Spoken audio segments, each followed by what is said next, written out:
Lo que está a punto de exponerse no encaja dentro de una simple polémica televisiva ni de uno de esos conflictos pasajeros que se diluyen con el paso de los días.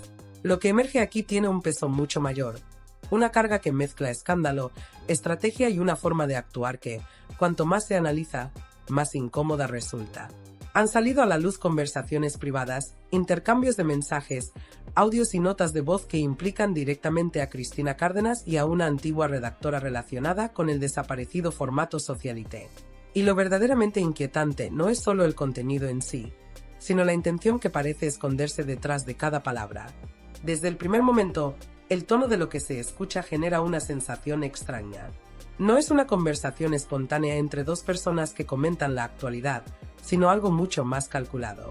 Aparece Giovanna, vinculada en su momento a ese entorno televisivo, tratando de contactar con Cristina en medio de su jornada laboral. La escena, en apariencia cotidiana, pronto empieza a revelar otra cara, la de una conversación que gira en torno a cómo enfocar, moldear y amplificar un conflicto del que, paradójicamente, ninguna de las dos parece tener información clara. El punto de partida es el supuesto enfrentamiento entre Gloria Camila y Rocío. Pero lejos de intentar esclarecer qué ha ocurrido realmente, el diálogo deriva hacia algo distinto: construir un relato atractivo. Se proponen enfoques, se sugieren frases, se plantean insinuaciones que podrían encajar en un discurso televisivo capaz de generar interés inmediato. Todo ello sin una base sólida, sin datos confirmados, sin una versión contrastada. De hecho, en varios momentos, la propia Cristina reconoce abiertamente que no sabe qué ha pasado. Llega a admitir que no ha visto los vídeos, que no sigue ese contenido y que hablar sin conocimiento podría dejarla en evidencia. Es una afirmación que, en otro contexto, frenaría cualquier intento de seguir adelante. Sin embargo, aquí ocurre lo contrario. La conversación no se detiene, al contrario, se intensifica. Desde el otro lado, la insistencia es constante. Se le pide que grabe un audio, que diga algo, aunque sea aproximado a una idea previamente sugerida. No importa tanto la veracidad como la utilidad del mensaje. Se le plantea incluso la posibilidad de hacerlo en cualquier momento, aprovechando un descanso, unos minutos libres, cualquier ocasión que permita generar ese contenido que luego podrá ser utilizado. Y es en ese punto donde la situación adquiere una dimensión más preocupante. Porque ya no se trata de comentar un tema, sino de fabricar un gancho. Se habla abiertamente de crear un cebo narrativo, de lanzar frases que despierten la curiosidad del espectador, de insinuar sin afirmar. La estrategia es clara. En televisión se deja caer la duda, la sospecha, la frase ambigua. Fuera de ella, en redes sociales, se amplía el mensaje de forma más directa. Se mencionan conceptos como secretos guardados durante años, relaciones ocultas o conflictos sentimentales no resueltos. Todo ello presentado como hipótesis que podrían explicar el supuesto enfado entre las protagonistas. Pero lo relevante no es el contenido de esas hipótesis, sino el hecho de que se construyen sin pruebas, como piezas de un relato diseñado para captar atención.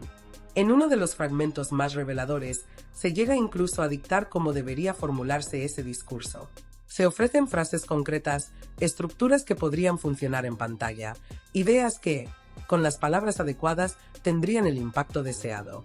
Es una especie de guión previo que luego se traslada al directo, como si la espontaneidad fuese, en realidad, una representación cuidadosamente preparada.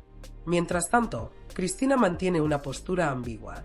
Por un lado, insiste en que desconoce los hechos y que no quiere hablar por hablar.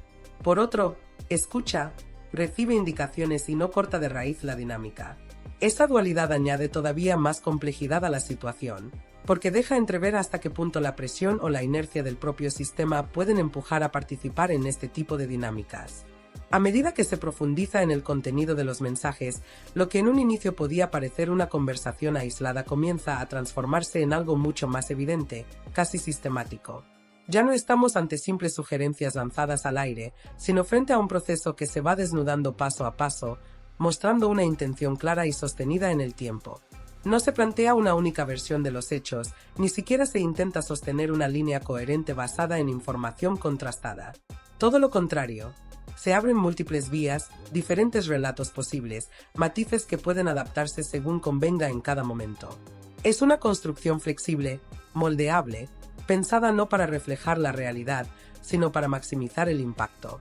La prioridad no es esclarecer lo ocurrido, sino encontrar la historia que mejor funcione, la que más atrape, la que más ruido genere.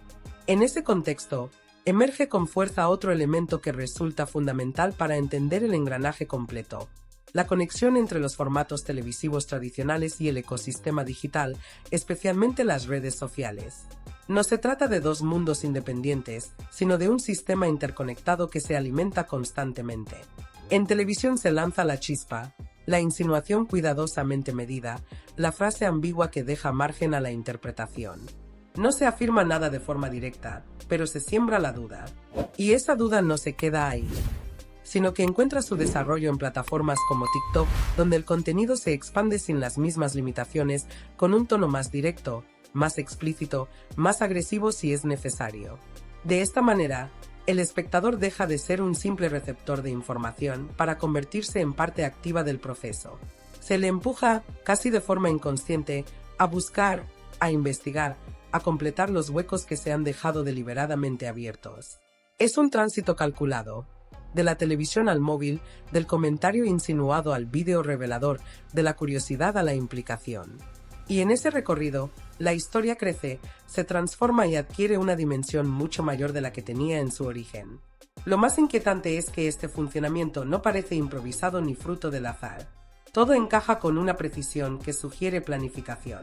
Cada pieza tiene su papel perfectamente definido dentro del conjunto: la frase ambigua que actúa como detonante, el contenido en redes que amplifica el mensaje, la reacción del público que alimenta el ciclo, finalmente, la repercusión mediática que retroalimenta todo el sistema. Es una cadena que se activa y se mantiene por sí sola, donde cada elemento depende del anterior y, al mismo tiempo, impulsa al siguiente. La lógica que lo sostiene no es la de la veracidad, sino la del impacto, la visibilidad y la capacidad de generar conversación. En uno de los audios, esta dinámica se expone sin rodeos. Se habla abiertamente de jugar con el tema, de utilizarlo como un recurso narrativo más, como si se tratara de una pieza dentro de un guión. No es una expresión inocente. Esa forma de referirse al asunto revela una concepción muy concreta de la información, no como algo que deba ser verificado y tratado con responsabilidad, sino como un material maleable, susceptible de ser adaptado, exagerado o reinterpretado en función de lo que resulte más conveniente. El objetivo no es informar, sino construir un relato que funcione, que enganche, que se mantenga en circulación. Es precisamente en ese punto donde la situación adquiere una gravedad mayor. Porque cuando se difuminan las fronteras entre lo que es información y lo que es una construcción interesada, el terreno se vuelve resbaladizo. Lo que comienza como una simple insinuación puede terminar consolidándose como una verdad asumida por parte del público, no por su veracidad, sino por su repetición y su alcance.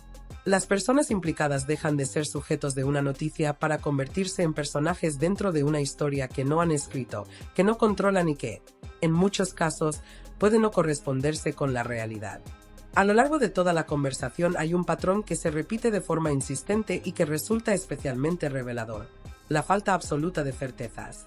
No hay datos confirmados, no hay pruebas sólidas, no hay un relato construido sobre hechos verificables. Y, sin embargo, eso no actúa como un freno, sino que parece quedar relegado a un segundo plano.